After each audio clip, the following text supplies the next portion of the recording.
The neon lights of New Shanghai's underground market pierced through the perpetual smog, casting an eerie glow on Marcus Davidson's weathered face. He shouldn't have been there, everything about this place screamed danger. But the rumors of an enhanced warrior being sold at tonight's auction had drawn him like a moth to flame. Marcus adjusted his worn leather jacket, feeling the reassuring weight of his concealed pulse pistol. 15 years as a military tactician had taught him to always be prepared, though he hoped he wouldn't need the weapon tonight.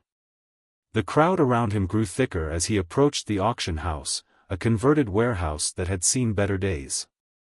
The air inside was thick with tension and the mingled scents of various species pheromones. Marcus found a spot near the back, his trained eyes scanning the room.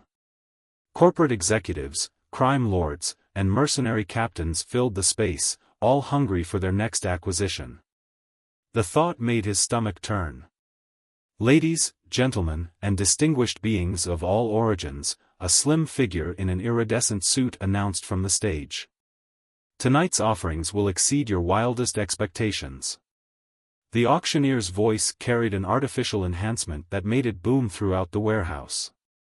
Marcus watched as various lots were paraded across the stage, combat droids, exotic creatures, and even a few humans with cybernetic enhancements. Each sale drove the crowd into a greater frenzy of bidding. But Marcus waited, his fingers drumming against his thigh, until finally. And now, the crown jewel of our collection. The auctioneer's voice dropped to a reverent whisper. Lot 147. 2 guards led a tall figure onto the stage. Marcus's breath caught in his throat. She moved with liquid grace despite her restraints, her skin a deep violet that seemed to absorb the harsh stage lights. Her hair, pure white and cropped short, contrasted sharply with her skin. But it was her eyes that held Marcus transfixed. They were completely black except for rings of silver that seemed to glow from within. A true masterpiece of genetic engineering, the auctioneer continued.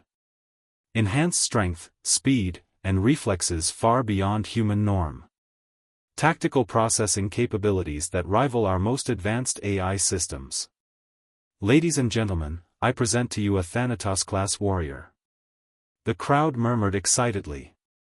Marcus had heard of the Thanatos program, a classified military project that had supposedly been shut down years ago for ethical violations. The warrior's eyes swept the crowd, and for a brief moment, they met Marcus's gaze. He saw no fear there, no desperation.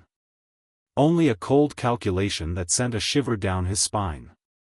Starting bid, 500,000 credits. The bidding began immediately, numbers flying through the air as holographic displays tracked the rising price. Marcus watched, his heart pounding, as the figure climbed higher and higher.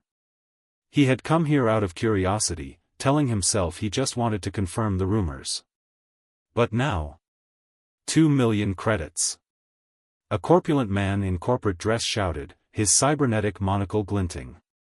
Marcus's hand rose before his brain could stop it. 2.5 million. The warehouse fell silent. The corporate man turned, his augmented eye whirring as it focused on Marcus. The warrior on stage tilted her head slightly, studying him with those unnerving silver-ringed eyes. 3 million, the corporate man countered, his tone dismissive. Marcus knew he was being reckless. The money he'd saved from his military pension and subsequent trading ventures would barely cover this. But the thought of this warrior, this person, being sold to a corporation that would use her as a weapon made something deep inside him rebel. 3.5 million, he called out, his voice steady despite his racing heart. The corporate man's face reddened, but before he could speak, another voice cut through the tension. 5 million credits. The new bidder stood near the front, a tall figure in military-grade combat armor. Their helmet's opaque visor revealed nothing, but their stance spoke of professional training. Marcus closed his eyes briefly. 5 million was impossible. He had to walk away. He had to. The warrior's eyes found his again, and this time he saw something flicker in their depths. Recognition? Understanding? Whatever it was, it made his decision for him. 6 million credits, he said, knowing he had just committed financial suicide. The armored figure turned toward him, head tilting slightly. The corporate man spluttered. But no more bids came. Sold. The auctioneer's voice cracked with excitement. To the gentleman in the back for 6 million credits. As the guards led the warrior off the stage, Marcus fought to keep his breathing steady. He had just spent every credit he had, and then some, on a genetically engineered warrior who could probably kill him with her pinky finger. Either this would be the most important decision of his life, or his last mistake. When they brought her to him, she moved with predatory grace despite her restraints. Up close, her violet skin had subtle patterns that seemed to shift in the light, like oil on water. She studied him with those unsettling eyes, her expression unreadable. "Your property, sir," one of the guards said, holding out a control pad. "The restraints are linked to this. Standard neural suppression technology dash." "No," Marcus said, taking the pad and immediately initiating the shutdown sequence. The restraints fell away with a soft click. The guard stepped back nervously, but the warrior didn't move. She simply watched Marcus, her head tilted slightly as if trying to solve a puzzle. "My name is Marcus Davidson," he said quietly. "And you're not my property. You're free to go if you want, though I'd appreciate a chance to talk first." For a long moment, she said nothing. Then her lips curved in what might have been the ghost of a smile. "I am called Thura," she said, her voice carrying an otherworldly harmonic. "And I think, Marcus Davidson, that talking would be interesting." The cargo hold of Marcus's ship, the Star Weaver, had never felt smaller than it did now. Thura stood near the viewport, her violet skin catching starlight as she gazed out at the endless expanse of space. Her posture remained perfect, almost statue-like, but Marcus could sense the tension radiating from her. "Your ship requires maintenance," she said without turning, her harmonic voice echoing slightly in the metal chamber. "The port thruster's alignment is off by approximately 12 degrees. Marcus blinked, impressed despite himself. "You can tell that just by feeling the vibrations?" "I can tell many things."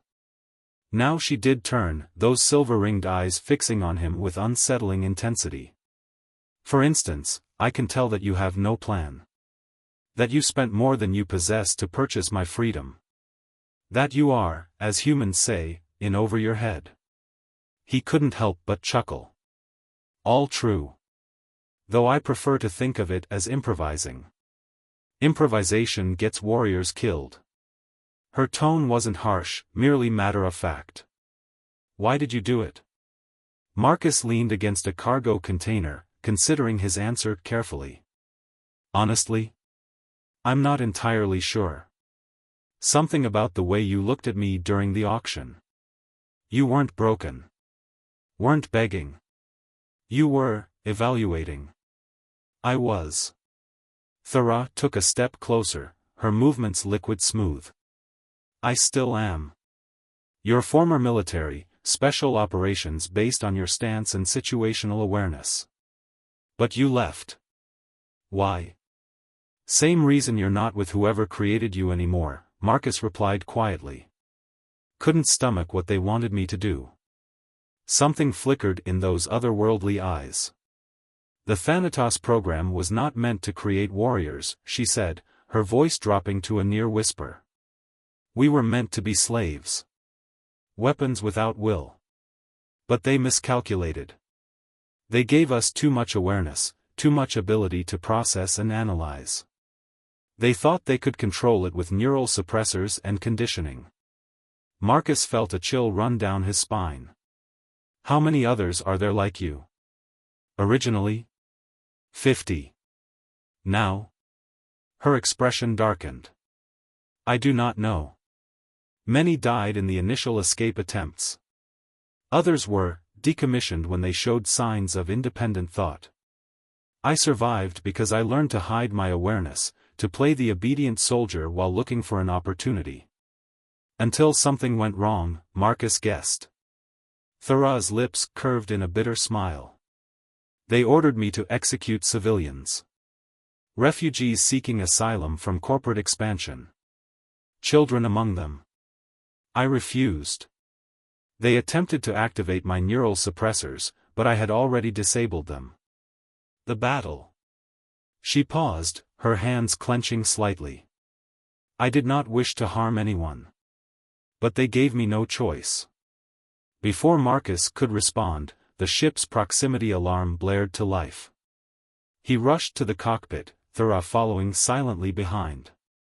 The radar showed 3 vessels approaching rapidly from different vectors. Military-grade interceptors, Thurah observed, her voice tightening. Quantum Corporation markings. They're not here by chance. Marcus's hands flew over the controls, bringing the ship's shields to full power. Friends of yours? The corporation that funded the Thanatos program. They must have had observers at the auction. Her eyes narrowed as she studied the tactical display. Your ship cannot outrun them. Probably not, Marcus agreed, already plotting evasive maneuvers. But I've got a few tricks up my sleeve. Can you handle weapons? Thurah slid into the gunner's seat with fluid grace. I was designed for combat in all its forms. But Marcus. She turned those silver-ringed eyes on him. You don't have to involve yourself in this. You could surrender me, recoup your losses. Not happening, Marcus cut her off, his voice firm. I meant what I said. You're not property, and I'm not giving you back to people who treat you like a thing. For a moment, Thurah said nothing. Then she nodded once, sharply, and turned to the weapons console. The portside turret's targeting system is miscalibrated by 3 degrees. I will compensate manually. Of course you noticed that too, Marcus muttered, allowing himself a small grin as he threw the ship into a spiral that would have made his flight instructors proud. Any other maintenance issues I should know about? Several. But perhaps we should focus on survival first. The first interceptor opened fire, plasma bolts streaking past the viewport. Marcus juked hard to starboard, giving Thurah a clear shot. She took it without hesitation, her enhanced reflexes allowing her to track and fire with impossible precision. The interceptor's shields flared and failed under the sustained burst. We have approximately 3 minutes before their backup arrives, Thurah announced calmly, even as she lined up another shot. Standard Quantum Corporation protocol calls for at least 2 heavy cruisers in support of retrieval operations. Marcus swore under his breath. Don't suppose you'd know any weaknesses in their tactical approach? Their commanders are predictable. Reliant on standard engagement patterns. Was that a note of disdain in her harmonic voice? They lack creativity. Innovation. It makes them vulnerable to unexpected strategies. Good thing I specialize in unexpected. Marcus's mind raced as he evaded another barrage. Think you can get into their command frequency? Maybe cause a little confusion? Thurah's fingers danced across the comm panel. Their encryption is complex but not impossible to bypass. What did you have in mind? A slow smile spread across Marcus's face as a plan formed. It was crazy, probably suicidal, and definitely illegal. But as he glanced at his unlikely ally, he saw the same dangerous glimmer of anticipation in her silver-ringed eyes. They were both free now, both choosing their own path for the first time in too long.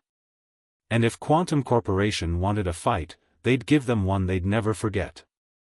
The Starweaver limped through hyperspace, its engines straining after the brutal escape from Quantum Corporation's interceptors. Marcus's unexpected strategy, using a modified distress beacon to simulate a reactor breach while Thurah broadcast false evacuation orders on the enemy command frequency, had worked better than anyone could have predicted. The resulting chaos had given them just enough of an opening to make the jump to hyperspace. In the engine room, Thurah worked with mechanical precision to repair the damage from their battle.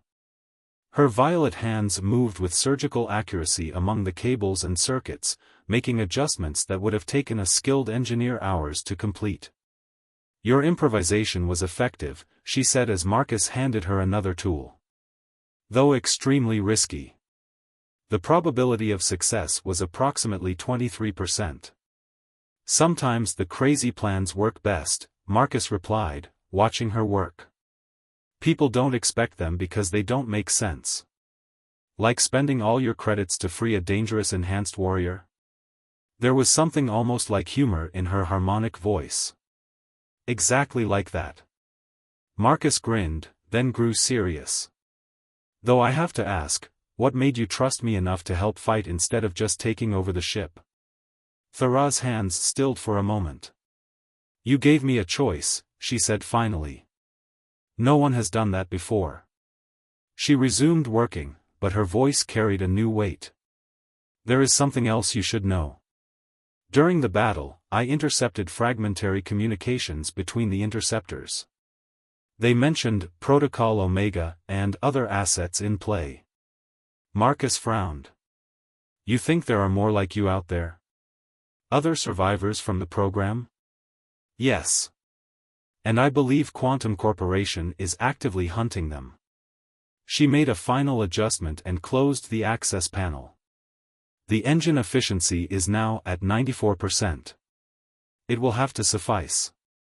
Before Marcus could respond, the ship's proximity sensor chimed, not an alarm, but a notification of a nearby vessel. They rushed to the cockpit, but what they saw on the scanner wasn't a Quantum Corporation warship. It was a small personal transport, drifting with minimal power. "It appears to be disabled," Thara observed, her silver-ringed eyes narrowing as she studied the readings. But something feels off," Marcus finished. He'd learned to trust her instincts. "Trap? Unknown. However." She tilted her head slightly. "I am detecting a very specific emission pattern from their auxiliary power system. It matches a recognition signal used by my kind to identify each other during our escape." Marcus drummed his fingers on the console, weighing options. Could be legitimate. Could also be Quantum Corporation using captured codes to set a trap.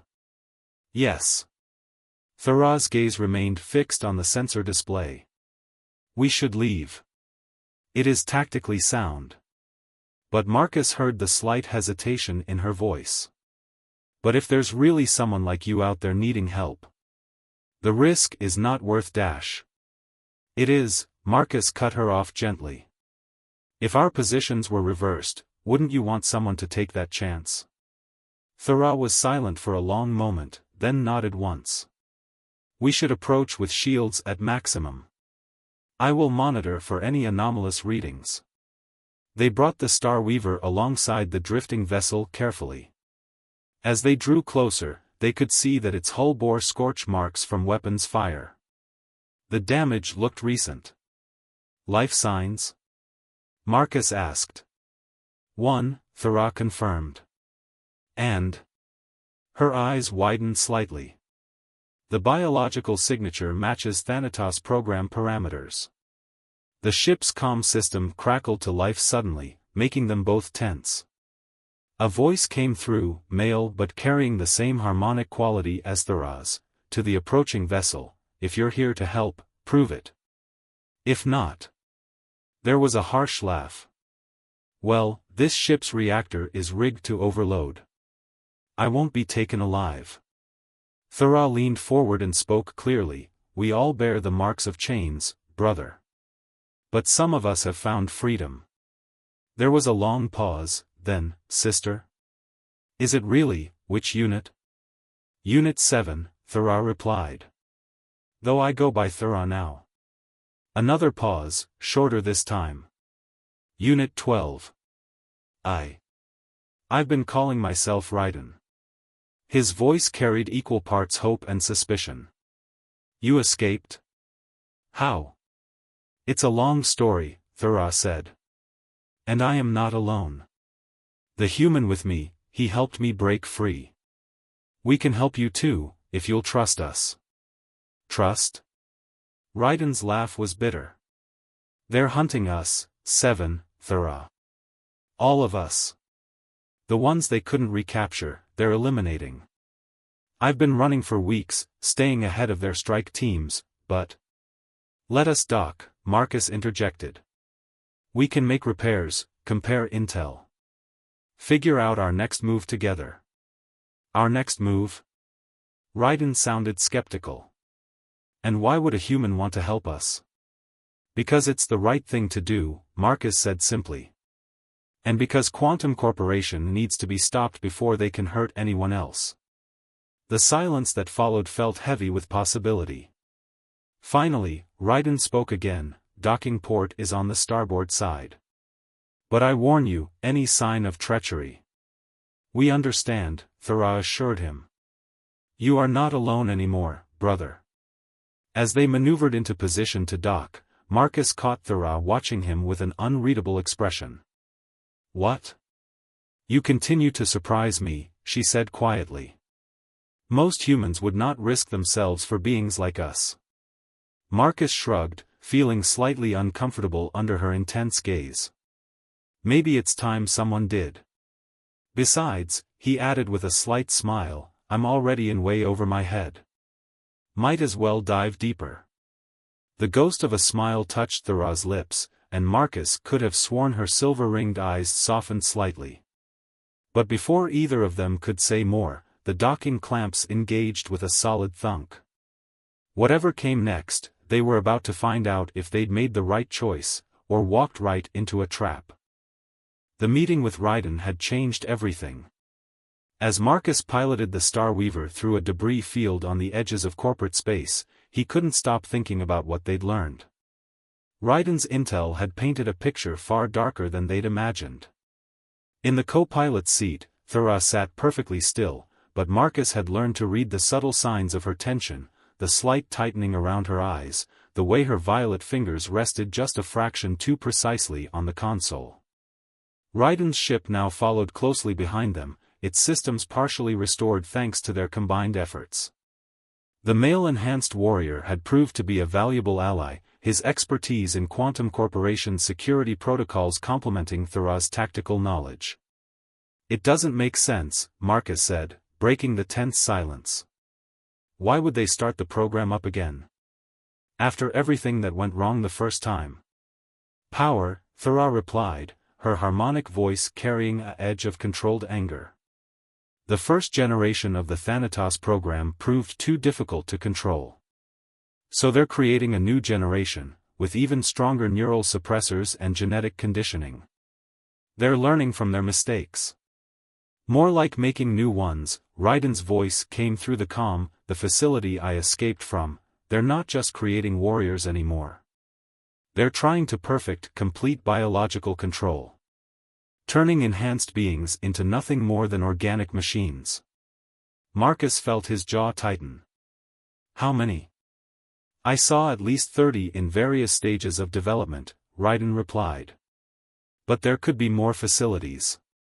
The operation seems larger than before. A light flashed on the tactical display, drawing their attention.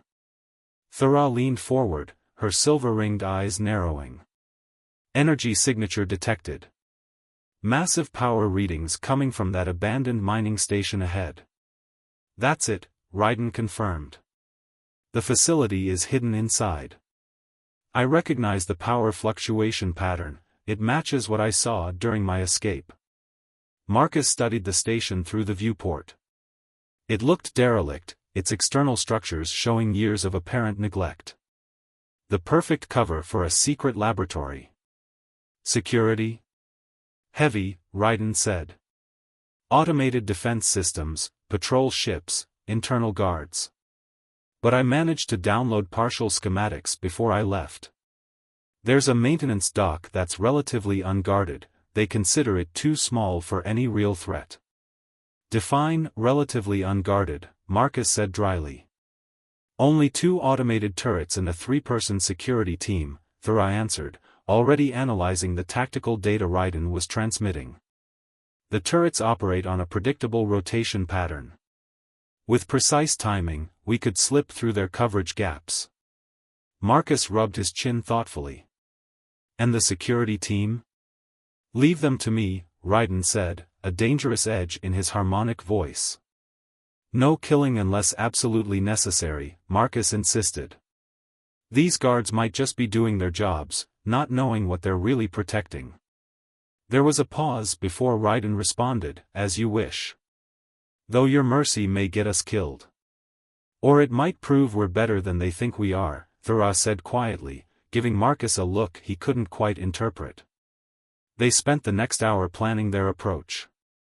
The more they learned about the facility's layout, the more Marcus's tactical training screamed that this was suicide. But the thought of more enhanced beings being turned into mindless weapons, some things were worth the risk. There's something else you should know, Raiden said as they made their final preparations. I saw other experiments there. They're not just working with enhanced humans anymore. They're trying to create hybrid beings, combining different species' genetic traits. His voice faltered slightly. Most don't survive the process. Thera's hands clenched on the console hard enough to leave impressions in the metal. They must be stopped. We'll stop them, Marcus assured her, reaching over to touch her arm gently. To his surprise, she didn't pull away. But we do this smart. Get in, gather evidence, free anyone we can, and get out. The real victory will be exposing what they're doing. You truly believe that will be enough? Raiden asked skeptically. Evidence of illegal genetic experimentation, unauthorized weapons development, and human rights violations? Marcus allowed himself a grim smile. Even Quantum Corporation's political influence won't save them from that storm. But first, we have to survive getting that evidence. The patrol ships are moving into their far orbit, Thera reported, her focus returning to the tactical display. We have approximately 12 minutes before the next sensor sweep. Marcus took a deep breath, his hands settling on the controls. Raiden, you ready? Born ready, came the response. Though technically, I was engineered ready. Despite the tension, Marcus couldn't help but chuckle. It seemed Raiden was developing a sense of humor, another sign that the enhanced warriors were more human than their creators had intended. Thera? Marcus glanced at his co-pilot. She met his gaze, her silver-ringed eyes intense. I am with you, Marcus Davidson. Whatever comes. The simple declaration carried more weight than any elaborate speech could have. In the weeks since he'd freed her, Thera had gone from a potential threat to someone he trusted with his life. And somewhere along the way, something else had grown between them, something neither had put into words yet.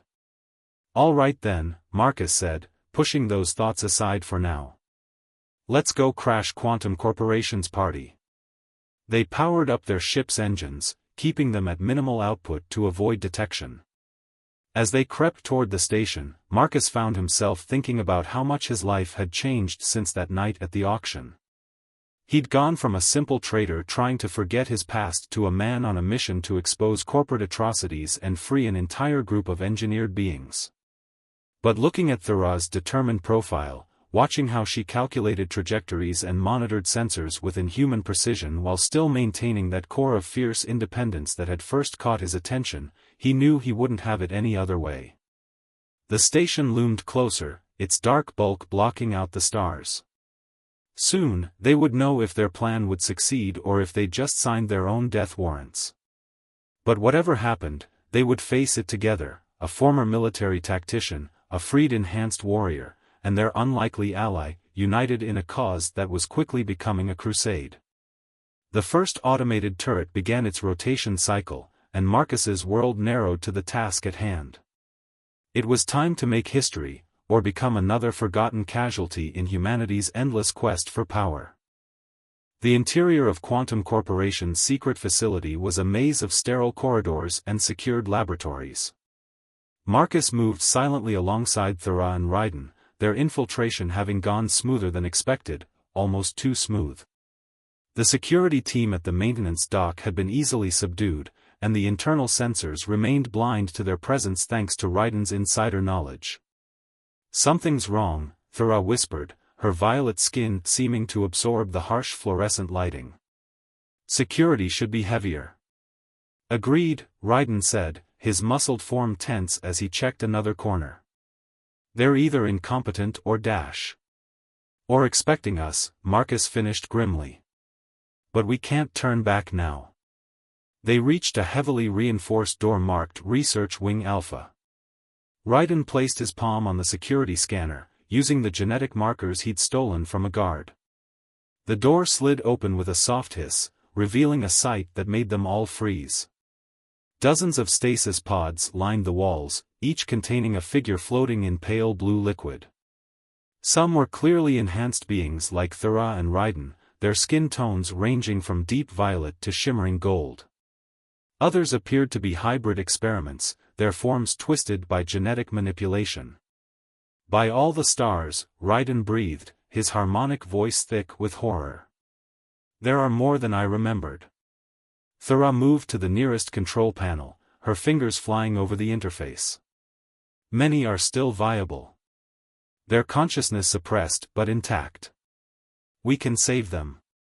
Marcus was already pulling out the data crystal they'd brought, preparing to download evidence of the illegal experiments.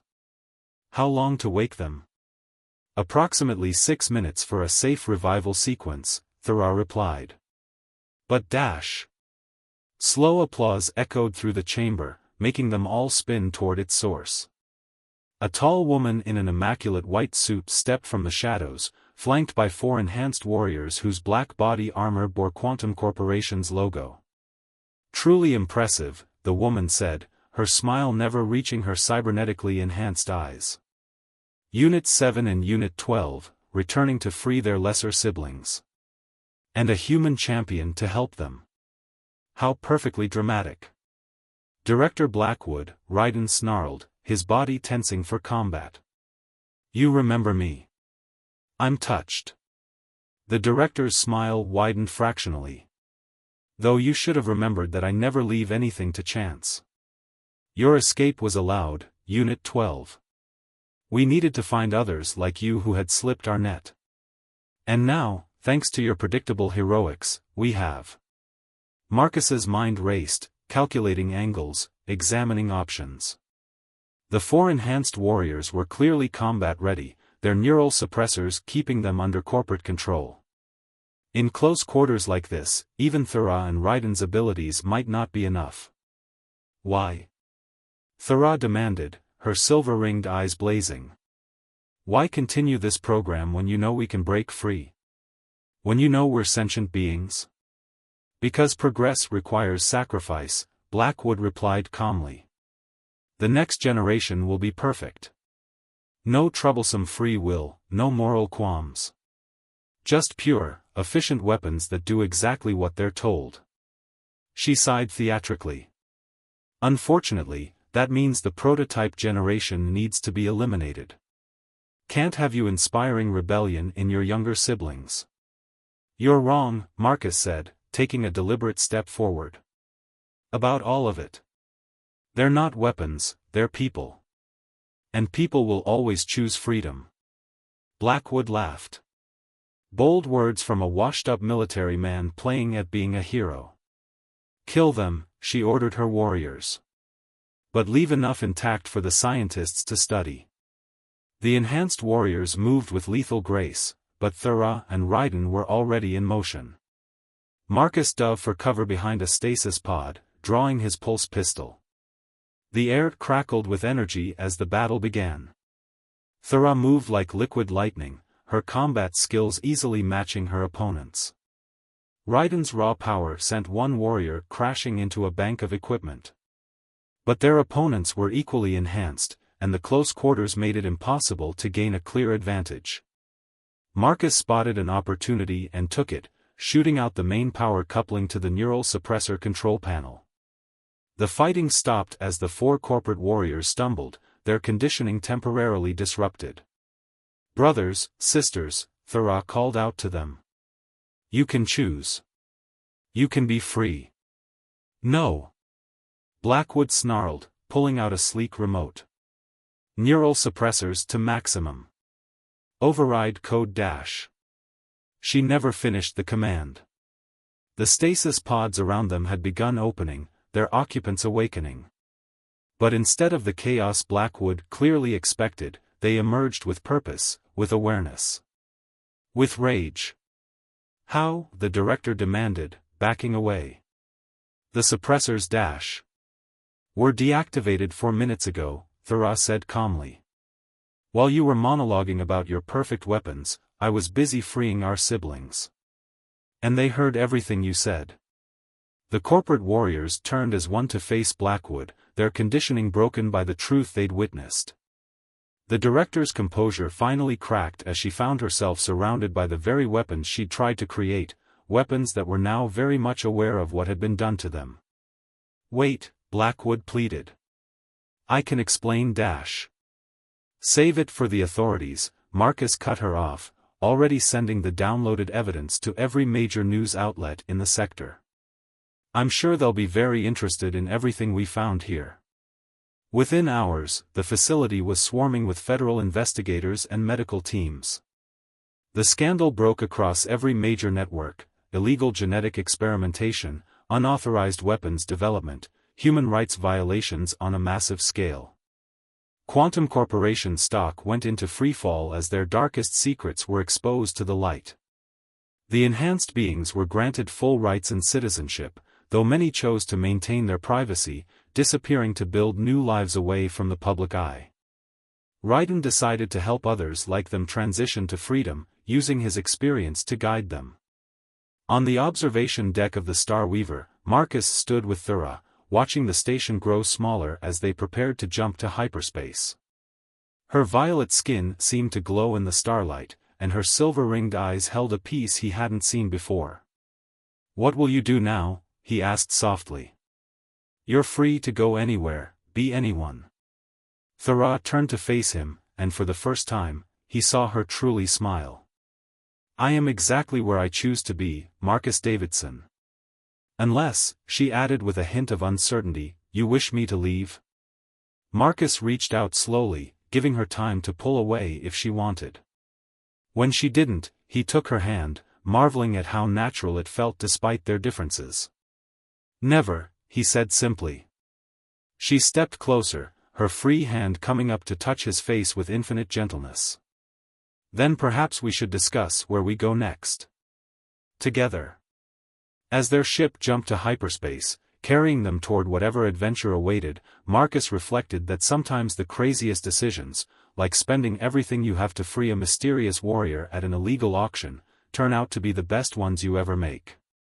And somewhere in the vast expanse of space, a new dawn was rising. A dawn of true freedom, where being different didn't mean being less, and where the capacity for choice, for love, for humanity itself couldn't be suppressed by any force in the galaxy.